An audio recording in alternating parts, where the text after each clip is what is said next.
There is no hatred older on the savanna than the hatred between the lion and the buffalo.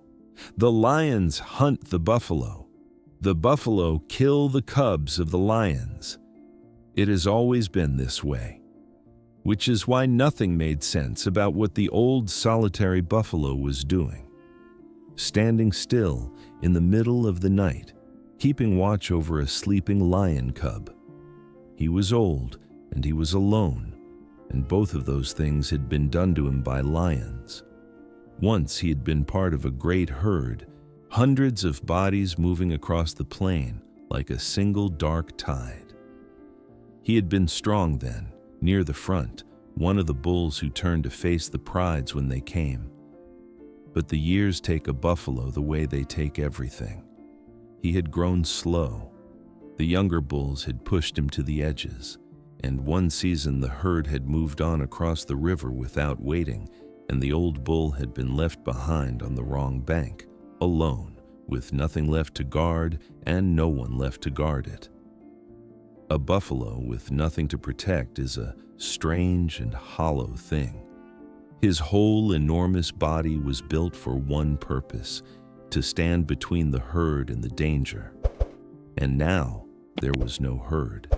He spent his days grazing the dry grass in silence, a great armored creature with nowhere to point his horns, waiting out the kind of ending the savanna gives to the old and the alone.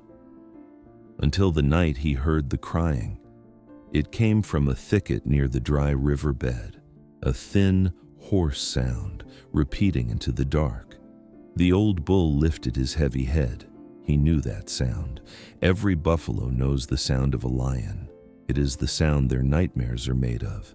He should have moved away from it. Instead, slow and deliberate, he walked toward it. What he found in the grass stopped him cold.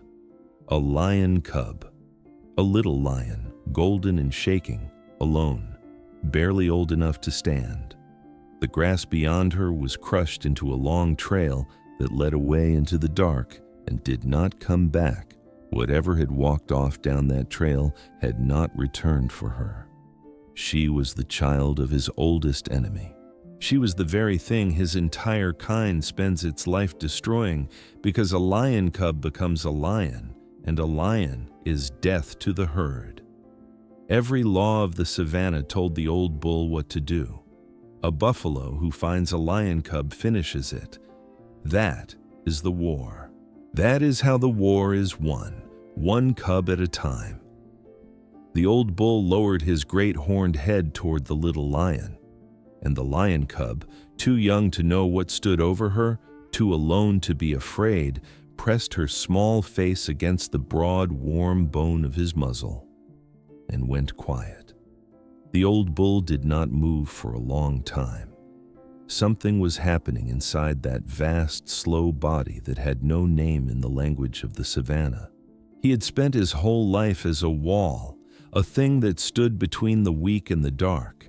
And here, at the end of everything, when he had nothing left to stand for, the dark had set down in front of him the one thing in all the world that still needed a wall. She was his enemy. She was also, suddenly, his again, his to guard. He chose her. He did not carry her. A buffalo has no hands, no gentle mouth for lifting.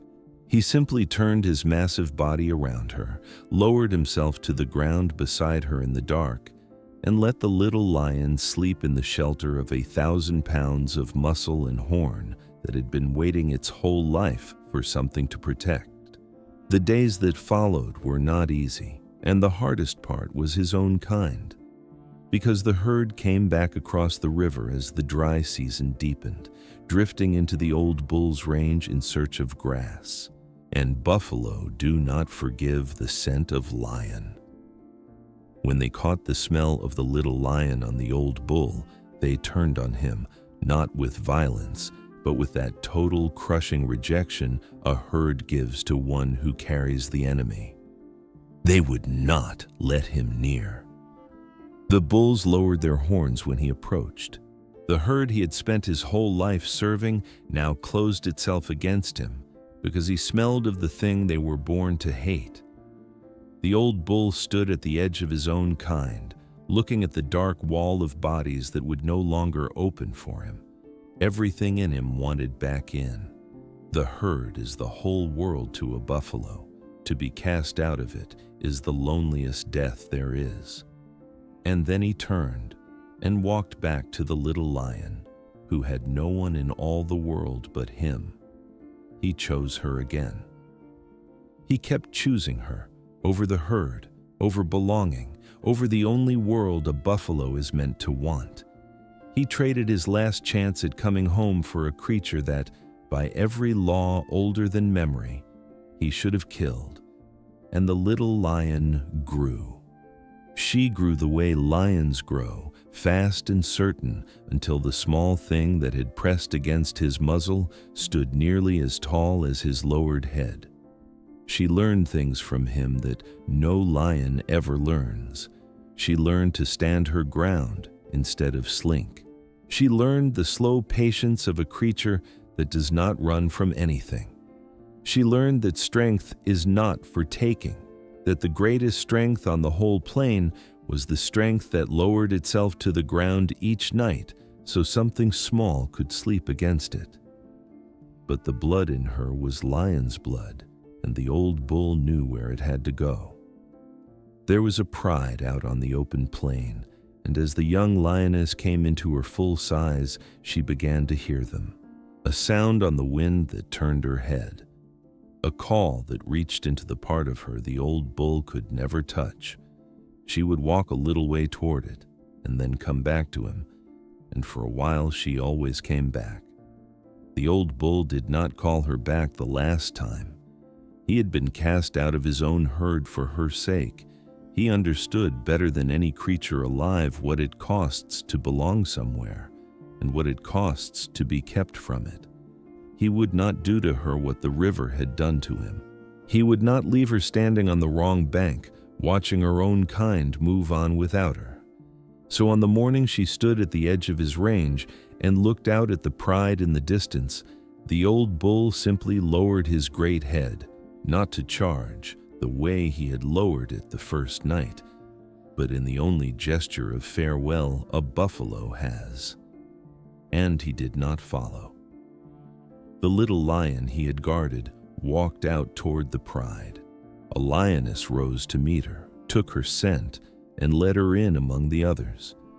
And the old bull stood alone in the dry grass and watched the little lion become a lion at last, until he could no longer tell which of the golden shapes on the plain had once slept against his side. Then he turned and grazed, and lived out his last seasons alone, but not hollow now, not waiting for the end of something. A bull who had found, at the very end, the one thing worth standing for, and stood for it all the way. The seasons turned. The old bull's herd grew and moved and grew again. And out on the plain, the young lioness took her place among her pride and became one of its strong ones, a huntress, in time a mother. A lion must hunt to live, and buffalo are what lions hunt. The prides of that plain brought down the great dark bodies at the water's edge as they always had. The war going on the way it always had, cub against herd, claw against horn, the oldest hatred on the Savanna. But there was one herd the lioness would not touch. It moved through her range like any other, the slow dark tide of buffalo, the easy meat a hungry pride would take. And she let it pass. Again and again, when every instinct and every hunger told her to strike, she lay in the grass and watched the great horned shapes go by, and something in her, something with no name, something older than her own memory, refused. She did not know why. She had no picture left of the old bull, no memory of the thicket by the dry river, no name for the warm wall of muscle and horn that had once lowered itself to the ground so she could sleep. She only carried, buried beneath all her lion's strength, a single thing that the war could not explain. that the great dark ones with the horns were not enemies, that once, before she had words for safety, safety had been exactly that shape. And somewhere on that same plain, an old bull grew older among the herd that had finally taken him back, never knowing that out in the gold, a lioness had quietly ended a war that had no beginning anyone could remember, sparing his kind for the rest of her life because one of them had once chosen to spare her. The lion hunts the buffalo. The buffalo kills the cub. It has always been this way, but it was not this way between those two.